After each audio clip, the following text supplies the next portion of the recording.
Thank you, everyone. I'll make sure that you, in this 1 hour of your time, you learn something new. Okay, to begin with, the title is Expectations versus Reality.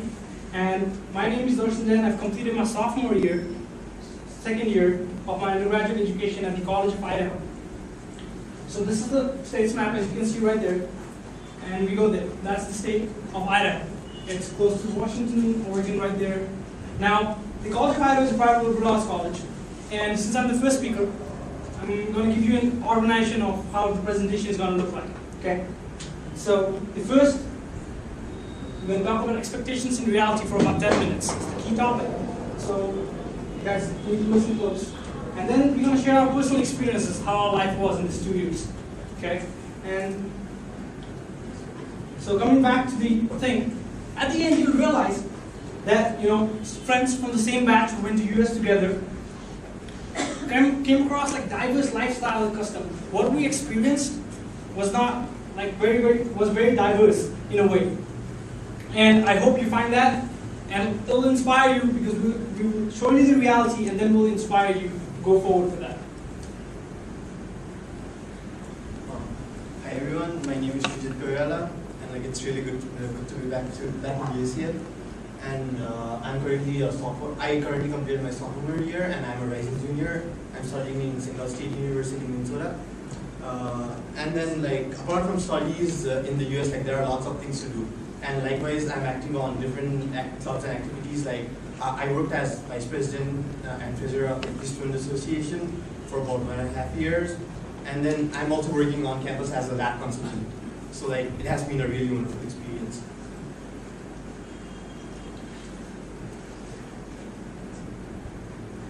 Hello everyone, I'm Sandeep Kundaliya, and I studied my junior year in SUNY Cobblestone, State University of New York. It's a small public university situated in the New York State, and I was a NISA grantee, which gave me an opportunity to study in SUNY Cobblestone. Now, NISA grant is a program administered by the American Council for International Education, and it is sponsored by the Department of State. What this program basically does is it gives opportunity to young and deserving students to pursue a year abroad in the States.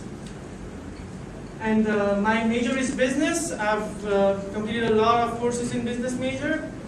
And apart from studying, what I basically did, the most of my time is traveling. And traveling was one of my favorite parts in the US. And it's actually fun, and it taught me a lot of things that I would have never learned staying in Nepal itself.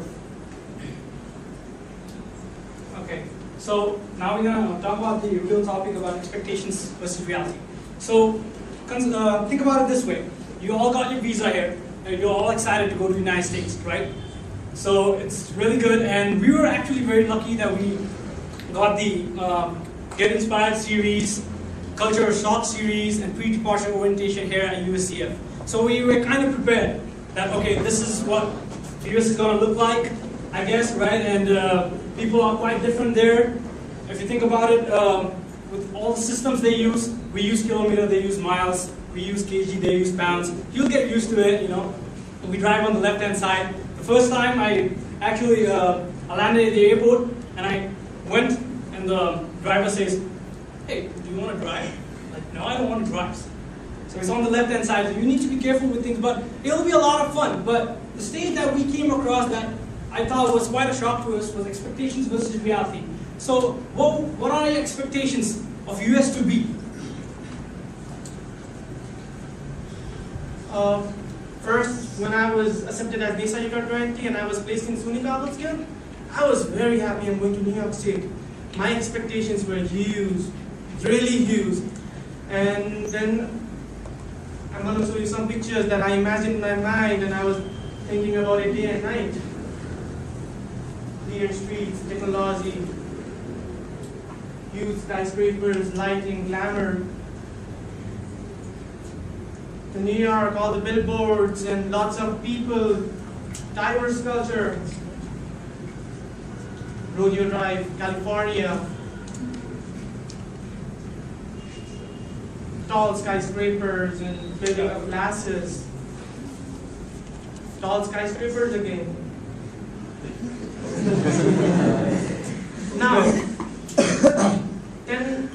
was in US, one of my friends asked, how does Kathmandu look like? And then what he did was he just typed into Google and clicked for some images. And this is what he got. Meet some Korea. Rani Pokeri. Beautiful buildings, lights. Darbar Mark. Darbar. He was so amazed and he asked me, Sandeep, your city is very beautiful. But is this the Kathmandu that we live in? Definitely not. So this is the thing that I want to show you guys. Now I'm going to show you the reality. Be ready for it. This is my college. It's very small, smaller than Kathmandu city. These are the streets, and you know, if you're lucky, you can see someone walking. And when it snows, you have to have a car. If you don't have a car, you're doomed. Snow. Some houses and all farms, and there are more cows and goats more than people. Barren land. These are the small shops and places. And I was imagining of skyscrapers, and what I landed.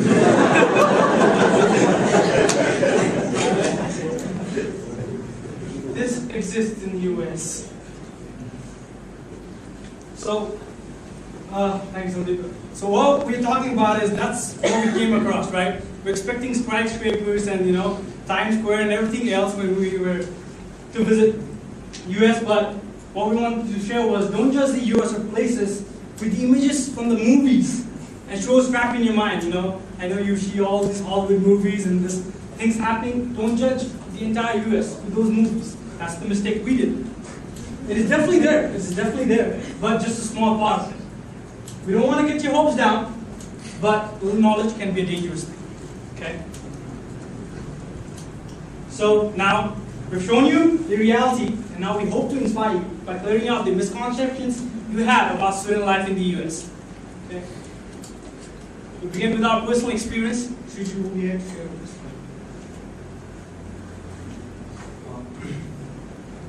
When I first started, before leaving, after I first finished my +2, I was on the same shoes as you guys. I always came to USEF. I studied for SATs. I volunteered for Linden US University Fair. I'm there. Darshan is there. So and then I guess all of you know about SATs and TOEFL. You got to prepare for it. You have to be patient in order to these are the things that I did. I was patient. When I applied to 9 schools. I got accepted into 5. And while applying, St. Cloud State was one of my safety schools. And the thing was I wanted to go to a school where electrical engineering was recognized by some organization, and ABET did that in St. Cloud State. So after leaving the setting in US universities, it's completely different from what we are used to here. So the things culture shock, they are pretty normal, and all 3 of us, we suffered through it for a while. From common classroom slangs, one of my friends, she was always that guy's all that, and I was all that what? And later I figured out that meant that she didn't like that guy. So it took a bit of time to get used to that. And some of the slangs all-nighter, bag monster. Bag monster means a guy who sleeps all the time. So I didn't know about that. And then the other thing that students who go to the US face is homesickness, and I faced that too. And all 3 of us went through that phase. And though you suffer from it, it's not that it's the end of the world or something. But there are lots of ways you can focus your mind around. You can do a lot of things. What I did was I joined various on-campus activities to keep myself busy, and Skype is always there. 2 years ago, I celebrated Dasai with my family on Skype. So that was pretty cool. And this is the homesickness curve. Like that is your mental state, and this is a tiny state. First you go to the honeymoon period, then you face culture shock, then your emotions, like it comes suddenly down. Then after that you start to accept reality, and you start experimenting, you start searching for opportunities, and then you mix into the American culture. So though it takes time, like you get used to it and you mix up into it.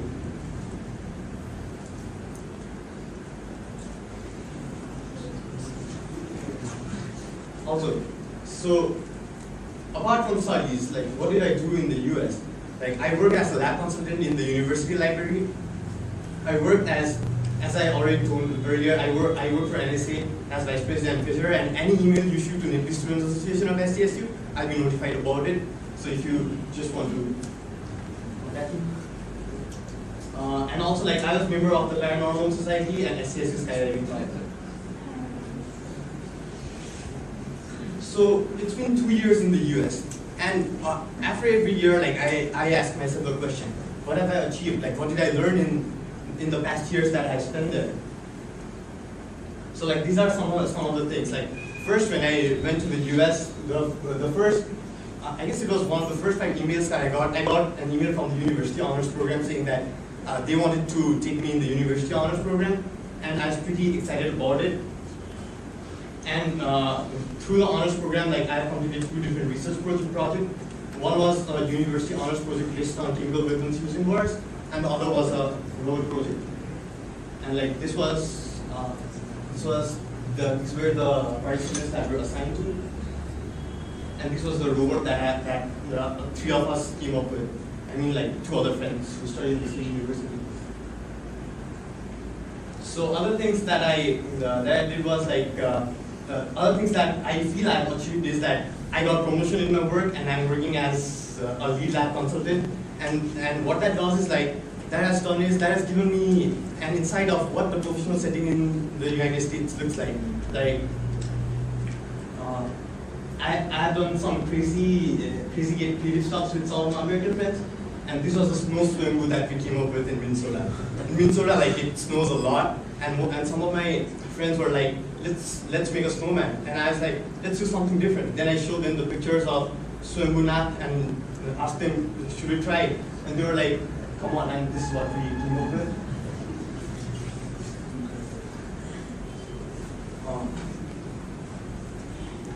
Also, like in the US, it's not only about your culture. You learn about different culture. In this past 2 years, I've already celebrated Christmas, Thanksgiving, Halloween, Eid, Chinese New Year, along with the Dashain and Tihar. And it's a great experience to share your culture, learn from different cultures that are in the US. And this was the first time I made a Halloween pumpkin, and like, this is what I came up with. Also, like in the US, like it's not only about learning from books or in the classroom. You can learn, like Sandeep knows more about this. Like you learn more when you travel. So like I've been to some places like through my university, and like I've learned a lot. Like I've been to Chicago, Iowa, and like it was really awesome. And the thing that taught me, the thing that I differentiate myself from what I was 2 years ago is like I learned how to set my priorities, and I learned how to sort my finance out. Over here, like I was totally dependent on my parents, but back there, like you have to sort your finances out. Like there is a difference between need and want, and that is what I learned. Like if you go to a store, like let's say you see you love to play guitar, but like you see a $700 guitar, and like $700 is a lot of money, and as a student, that I wouldn't buy that. And so like you need to know about what you want and what you need, and like you have to get your priorities straight. What I did was like, though there are lots of things you can do in the US. I mean, like there are different activities. I mean, and there are different clubs that you can go to. But like your main goal is that what are you there for? Like that is what I've done till now. Like my main focus is to be an electrical engineer in the 4 years that I'm studying there. So always never get distracted from your priorities. Like there are lots of distractions, but that doesn't mean that don't do different activities. Like get involved in those, but set your priorities. and this was the festival that we celebrated in our school, Darshan Jain, and I guess like it was voted one of the best SCSU festivals like ever celebrated in the campus. So yeah. Thank you, Shrijit. I would like to add 2 points in Shrijit's topic. First, Minnesota is cold. I remember when it's summer all around US, it's still cold in Minnesota and it's still snowing. And second, yes, there is a difference between need and want, because I remember when I was coming back to Nepal, I had like things that I couldn't pack and actually I had never used. And even if I had went out to sold it, I could have got like almost $200 to $300. Now, these are my close friends.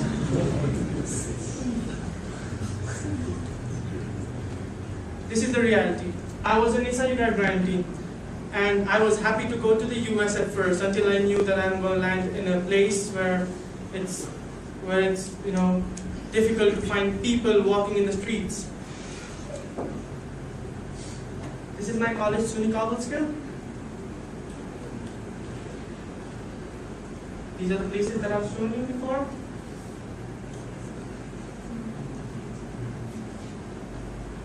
Now, you land up in this kind of place, and then the big cultural shock is, there's no one from Nepal, no one from India, no one from South Asia.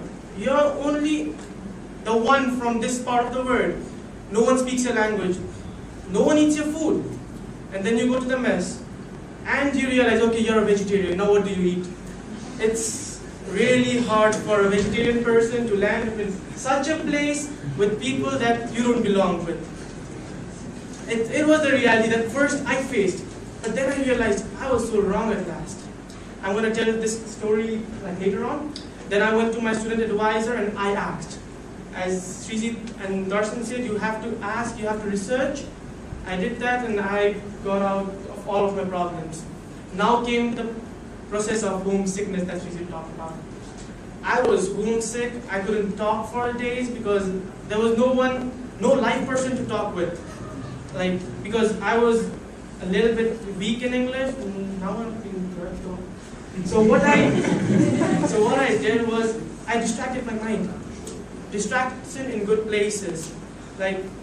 To stop from me thinking about my home, my culture, my food, I did things like I started tutoring in the library. I knew people wanted help, so I taught them mathematics. I started working. 20 hours work that we are allowed. We started working there, and I realized that this is helping me to build my skills. Instead of crying and staying alone, I'm getting out, I'm talking to people, and this was the thing that my strategy was telling me to do. I started learning Chinese, a new language that I thought was just alienated for me. And you know what? I got A in that subject. It's really strange. And I can speak now, good. I started playing basketball. I started going to swim. And then, this is the way I just, kept myself away from homesickness and, get along with people. I started my traveling. The first thing that I faced problem was, I don't have anyone to travel with. I thought, because when people are there from same country, it's very easy to travel with. It's really cheap. So what my next strategy was to make new friends. I used to eat with Brazilians, do my homework with Arabians, that's true, and have my lunch with Chinese people. And in this way, I came to know a lot of people that I can trust with, who would help me out when I was in problems. So I started making my plan, and since I was in New York, it was time to make my expectations to a reality mode. This is me in New York City. Then I wanted to go to California. My strategy was okay, I'm alone. I want to travel, I want to learn things, I want to explore people, I want to explore the diversity in the US, I want to make friends that will help me in the future. I opened a map and I just ticked all the places that I wanted to go, and I did it. I went to California. This is the Santa Monica Beach. And this is Pittsburgh in Philadelphia. This is the state capitol building. It's not the White House. It's the state capitol building in Washington, D.C. These are my friends. Chinese people, Japanese people, they really help you out when you are in trouble. So you have to make friends, you have to make circle of friends, you have to get out of your comfort zone, because all the amazing things happen out of your comfort zone. These are my friends again. These are Korean people that I hang out with in New York City. These are some South Asian friends that I made along the way. These are some of the Spanish people, but they are very good. These are Brazilian people that I hang out with, and it was really amazing to know new friends, to know your culture, mix with them, and to stay happy. This is a place in Washington, D.C. I think it's really great to see that kind of buildings. I went to Six Flags with a couple of my friends, all the amazing rides. New York City again. I went to Universal Studios.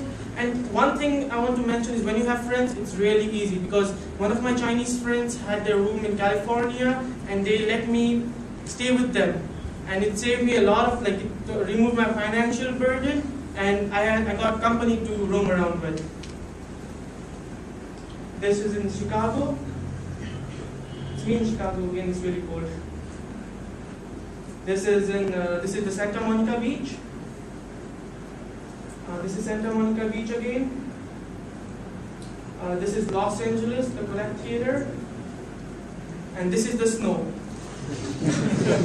I'm mentioning this I'm mentioning this right now because before flying to the US, I had never seen snow in my life. I never knew the fluffiness, how it felt. And once when it snowed, I was really happy to play with it. But then I got fed up because it snowed every day. So the major outcomes that I feel really helped me during this process was diverse cultures. I met a lot of people, because you go to class, you talk with different people. You go to eat, you talk with different people. There were a couple of months where I did not see any Nepali, South Asian people. And at last I realized this is the good thing that I came in SUNY Cobblestone, because if things had happened according to my expectations, I would have been totally gone bad, because I wouldn't have any money. It's very expensive, and staying in rural area, in suburb area, it's really good because you save money. Second thing, I was the only South Asian, which gave me against my wish at first to meet with people, but then I realized, okay, they are really nice and you must know people from all the world. Self-realization. I did a couple of solo trips too. Small trips, long trips. I went to Miami solo and met different kind of people. And this did not gave me exposure to different cultures. It also made me realize things about me, myself, how stronger I am, how can I act in different kind of situations, how do I talk with people. When you have to book your own flight, when you have to fly alone, when you have to do your things alone, that's the moment then that you feel stronger, and it makes you stronger for the rest of your life. You might not realize it right now, but 5 to 10 years down the line, I'm pretty sure it will really help you. Adjustment. I have had many different roommates. I've stayed with a couple of people of my friends, so here's the number. 16 different people I've stayed with. And those are my best friends, and I can adjust in any place. There are different, if you are doing solo traveling, you can't afford to stay in a few $100 room hotel. And that time, who will help you? Your friends. Friends that you have made from college. They will help you. I did not have any car, and when you have to go out in the snow, you need someone. Who will help you? Your friends. So you have to choose your friend circle. That's really important. And that's it, it's all about worldwide friends. Now I want to call Darshan. Okay. Sandeep shared his insight with his personal experience. He traveled 1 year, probably East Coast to West Coast and all over. Well, I didn't travel a lot, but first, before I share my personal experience and hope to get you inspired, I'd like to thank these wonderful people sitting back who got us inspired, and that's why we were there, because of all the wonderful people. So starting from the place I went to, Idaho. Amen. So Idaho is basically, it's very natural. It's it's beautiful mountains, like industrial minerals. Idaho is a place where you'll go when you travel, like I'd say from here to Jumla and stuff like Jumla. When you go to Muktinath, that's the kind of environment you will feel when you go to Idaho. A lot of lakes, a lot of snow everywhere, and you can skateboard, you can ski, you can do a lot of outdoor activities, and especially here, my friend, fishing. I believe the #1 outdoor activities is fishing in Idaho.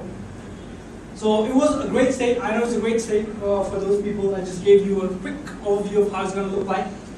Now coming back to the College of Idaho, where I went. College of Idaho is a private liberal arts college. Now I hope you know the liberal arts concept. It's a small college, undergraduate education, 4 years. And this is how College of Idaho looks like. So we will go to some of the academic buildings. For hope to get you inspired after showing you the harsh expectations of barren lands. There's not that barren land. The college is very beautiful. It's a small college, IT building, the science building, of the music and theater department, the dorms. Okay, and all of the stuff. Now, I want to talk to you about when you go there and when you get settled in. Settled in is like, you've gone there, you've seen the places around, and now you're settled in, the classes are going to start. But like Sandeep and Shrijit mentioned, you want to do something out of, you just don't want to go to classes and just come back to the dorms. You want to get involved, right? So what do? You join clubs and activities. You join campus clubs, organizations.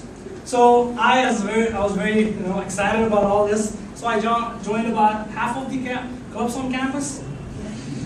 Well, the clubs on campus were about 100, and so I had my email given out to about 50 people. I started receiving annoying emails after emails after emails. So, like Sandeep mentioned, set up your priorities.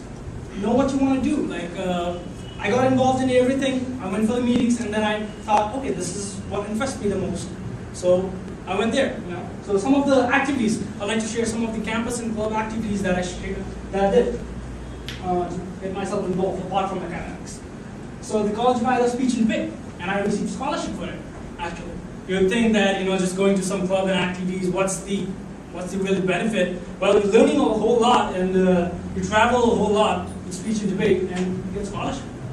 See, we are always like running out after scholarship, but we don't. But actually, you should do the things that you love, and then they will give you scholarship for that if you do it well. And the College of Idaho speech and debate helped me develop better communication skills and intellectual skills. I traveled a lot, won some awards.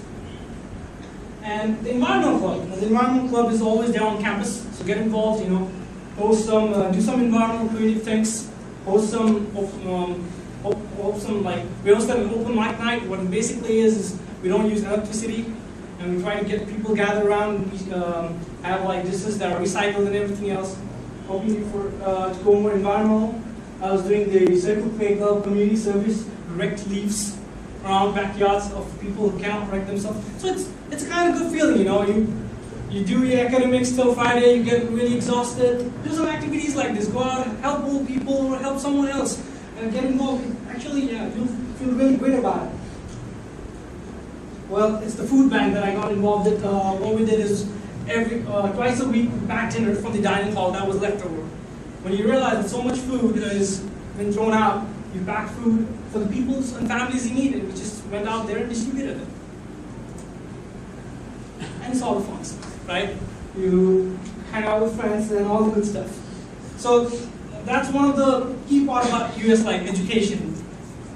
What we see here in Nepal is kind of more academical. So we didn't want to show academics at all. Seriously, we didn't have that at all. We definitely studied, but these are the activities that we did. Now, work experience. We talk about a lot about work experience. Sandeep talked about it too. So there are some few misconceptions that I think students have here about work experience. Now, I worked in the information desk, right? You just sit around. What you need for information desk is you just need to know the questions. You gotta answer some calls, right? It's an easy job. I worked as a student ambassador, and actually I received scholarship for that too. Scholarships can be different form. It's not always money. I received a half-paid room. So for the room, you just have to pay the half cost. That's a good scholarship, right? As a student ambassador, I hosted prospective students. So students coming from all parts of the world, and you actually just host them for the night, show them around campus, how beautiful the campus is, and show them around. You know, it's a great learning experience too. You meet people from all across the world. You build that relation, that connections.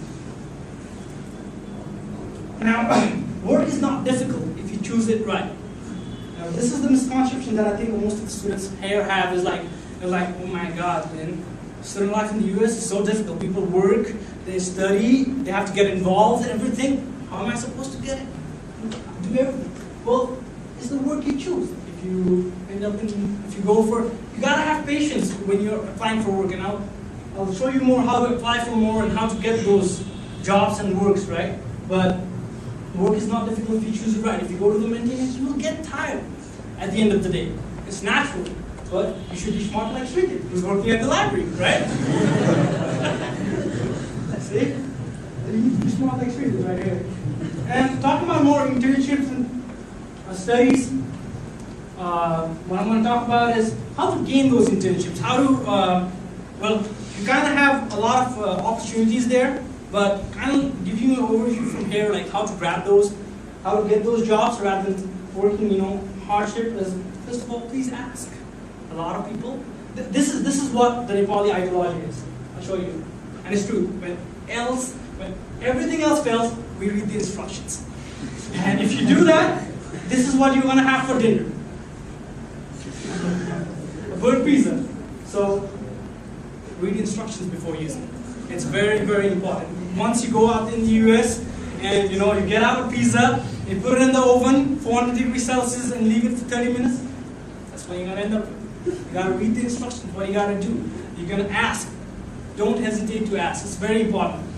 Like you'll get, it's rather than being shameful but on mistakes you did, you can ask. And people are more than willing to help. Be smart, dress up. If you do all things right and you're confident, you'll get the job. We all got good jobs on campus, and working experience is very important. That's why we're sharing it. We all did jobs on campus. It will help you link, connect, and then build your CV so that you can get better internships outside. Right? Like my, right there on the side, you guys see me. But about friends, having a good friend circle, it's kind of important. You live with those people. They are your parents, they are your friends, they are your everything. Right? So you live with those people. So if you have a great community, they're going to help you, and you're going to learn more from them. And if nothing works, there will always be people who are ready to give you free hugs. Right? Okay. This is all we have for the presentation. We actually went really, really quick. But if you guys have any questions, we are more than happy to answer. But you guys have like really tough times now, and you guys also submit everything. Yeah. Do you have any kind of regret that I should have done like Nepal or something like that? That comes up sometimes. Not sometimes, but a lot of times. But what you can do is, like I said, like you can keep yourself focused. Like just do things like if you like to draw, just start drawing. And Skype and like a lot of new technologies like Viber, Skype, like they keep you connected to your family. So like you get over it. Like it takes time. Everyone suffers through it. You're not the only one. But like with time, like you'll be good. yeah. Also, the very basic thing that if you want to conclude out of it, if you are actually being homesick, you're not getting involved. You need to get more involved. You need to keep yourself. You'll be so busy at the end of the day, and then like you'll realize that there's no time. Homesickness, like it feels quite a bit. It comes up in time. It'll just fade away. What I want to add is like even a bird has to leave its nest to learn to fly. This is all I think about when I was in US. just get out of your comfort zone, do things, and I'm pretty sure you guys won't have homesickness. I'm like, you'll be sick of home then. That's for sure. Any questions? Go ahead, we have plenty of time. I have a request to Shrijit. Go ahead. Please tell us more about your paranormal society. So paranormal society Sounds thing. interesting. At first, like it seemed interesting. Like I went to the club. Like meetings were conducted every Tuesday from 5 to 6. And then on our school, like they say that 3 buildings, like they are really haunted. But I went for 3 investigations and nothing, literally nothing. And after that, there was the club invited a Ghostbuster named Chris Moon, and then he had this thing called telephone to the dead. Like what he claimed was he could like call the dead, and he could make the loved ones speak with it. I just went through, and then later he claimed that there were no ghosts in the school, so I just quit that club. Was it the same guy who comes with AXM? What was that? Was it the same guy who comes with AXM? No, it wasn't. It was a different guy. He looked the same. He did the same job. Was it him? Go ahead, someone from the side. Ask anything you want, you know. We cannot cover everything in the slide. We thought that this would be enough for 45 minutes what we had. We were quite close, but Can you talk about the vegetarian foods in US? sorry? Vegetarian foods in US. Oh, vegetarian food. That's a difficult one, but Let me answer that. Actually, College of Idaho, I was the first Nepali. There were no Nepali there, right? And I'm vegetarian too. So when you walk into the cafeteria, and I was eating cafeteria 2 times a day, right? Breakfast was on my own. So I walk there, and it's a buffet system. It's usually a buffet system in the cafeterias. And you go out there, and there's no vegetarian food. But like I said, if you go out there, you say people, you know, you ask, okay, I need more vegetarian food. They actually, by the end of the year, this is the progress they had. They had a salad option. They had put a vegetarian salad option. They made more vegetarian food. In the pizza corner, there were vegetarian pizzas every time. And there was an Asian counter where rice was always available, right? So people are more progressive there, if you think about it this way. And if you write the comments, they'll actually read it and they'll do it. They'll actually give you a call and say, hey, we read your comment, we quite didn't understand it. This is what you want? You can explain, yeah, this is what I want, and they'll bring it to you. They brought Indian food for me. And especially Parallel Broad Campus, they will go whatever they can to keep you satisfied. Help you out. I had a little bit problem with vegetarian food, but then once when I went and talked with my student advisor, she did help me out. She asked me for like a couple of recipes, and then like from next week I got all Indian food. Sure. Have you ever felt as if the Americans are looking at you quite differently just because you're not an American? Well, it is. Well, they know that you're not an American. It's kind of there. But well, if you go into diverse, like I show my pictures, all those people are international people. So they kind of know you're international people, right? So you do things differently. So they realize that, and they're actually more like afraid, kind of, you know, to go beyond their certain level and do anything to you.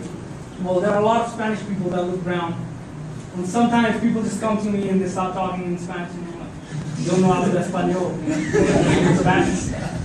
Like that thing is definitely there, but like it's a minority of people. Like I guess like you won't even like come across like those sort of people.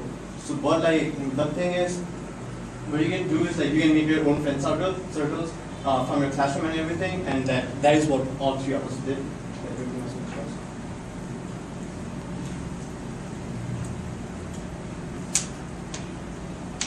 Go ahead. Salam, any questions? Sure. Yeah. Go ahead. Studying in the US, in terms of finance, it is very hard for our Nepali students. What sort of financial difficulties or problems that you have in the US? Well, before you go, like I actually forgot to mention my own experience. I did SAT, TOEFL, everything else from the US here, right? We were here all this time, and then I applied to about 18 colleges in the US, and I got accepted from 2 of. And then you sort out your I-20s, you know. You look at what you can pay and what are things gonna be like. The amount mentioned in the I-20, I'm pretty sure by the end, like it will be the amount. it might be $1,000 less or above, but it's close to what you have to offer to the college. So you got to be kind of prepared for that. Right? I was kind of prepared for that. Well, there's nothing much you can do. You can like get involved. You can get scholarships like I got, right? But the opportunities are not that like huge that you can like go out there and get full tuition or something. You know, if you do well in academics, everyone is doing well in academics. You got to sort things out before you go. It's very important because there will not be a whole lot of options that you'll come across, and you'll be really, really busy. Let me tell you that. But get involved and see. There are other scholarships. Search around, on campus especially, that are coming across. And sort your finances out, like I said. I mean, like I had one experience. Like I applied for the credit card and got a $500 credit card, and I used to like check my statements like every month. And once I checked, and there was something bought using my credit card of $800. Then I called my bank, and they refunded that, refunded back to me. Had I not seen that, I mean that it would have affected my credit history, and like it would have been difficult. So like sort your finances out while applying for schools. See the schools which you can afford. Like apply for scholarships. Like there are different numbers of schools that provide numerous number of scholarships. See your credit history. Go ahead. What about students? I can't hear you, sorry. What about bullying? Bullying. I don't think there is any bullying. I never came across anyone. You guys did? Never. You'll actually know. I don't know. I don't know who will bully me because when I walked with two of my friends, and my friend one is Felix. His name is Felix, and he's from Kenya. He's 6'2" right there, and another is Jacob, who's holding the fish, and he's giant this way. So when I walk, I'm like walking with two bodyguards. I don't think anyone will bully me. And even if someone tries to bully you, the whole UPD is with you, right? Yeah. Like there are different like organizations on campus. Like that Campus shouldn't be a safety. problem at all. It shouldn't be. But like there are campus safeties and everything that shouldn't be a problem.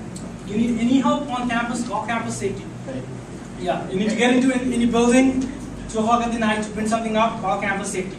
They'll help you out. As an ambassador, when I gave a tour around the campus, and when they were selected and they knew that they were coming to College of Idaho, I made them memorize campus safety number. Like, you need to memorize that number, so even at harsh time, you need to call them. And they'll help you out, they're there to help you out. And in our school, like people usually say Minnesota friendly a lot. So like all of them are friendly, and like that shouldn't be a problem.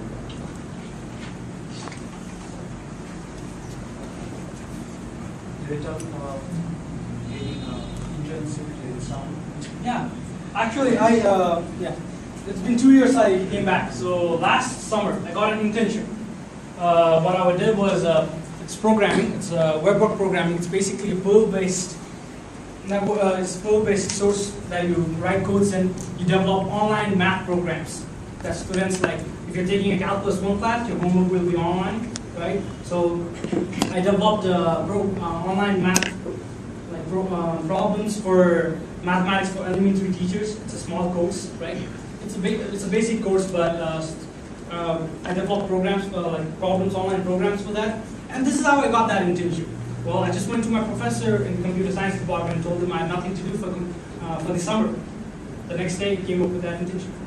So you gotta ask, you gotta share. You know, if you do that, they will help you out. Especially international students, they look more towards you. They're trying to help you more.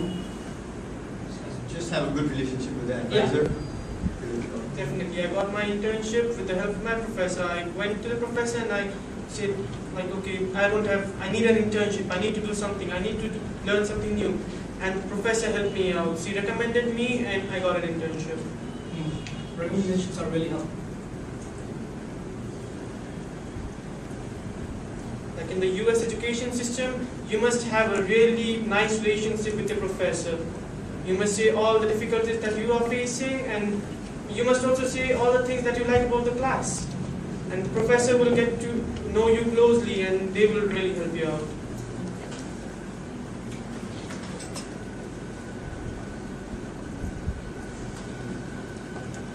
Participating in different kinds of extracurricular activities and achieving some awards will it help to achieve scholarship in between our academic sessions?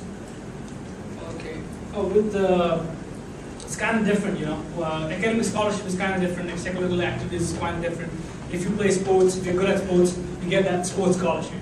So, a different department handles different scholarship. If you look at that point of view, okay.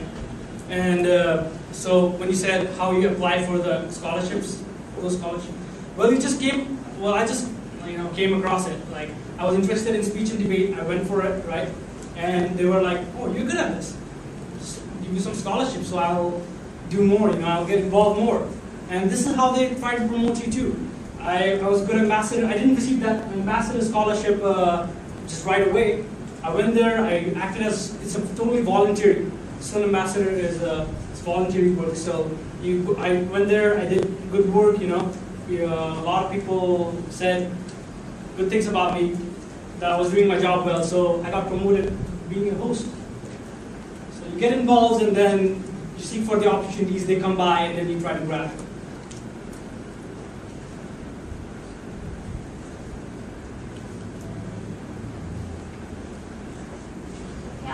Final question, if nobody else has questions. What does it feel like coming back this summer? It feels great actually, especially after 2 years, you miss the food and, well with the food, we used to travel to all the way in the city center to get the Indian food.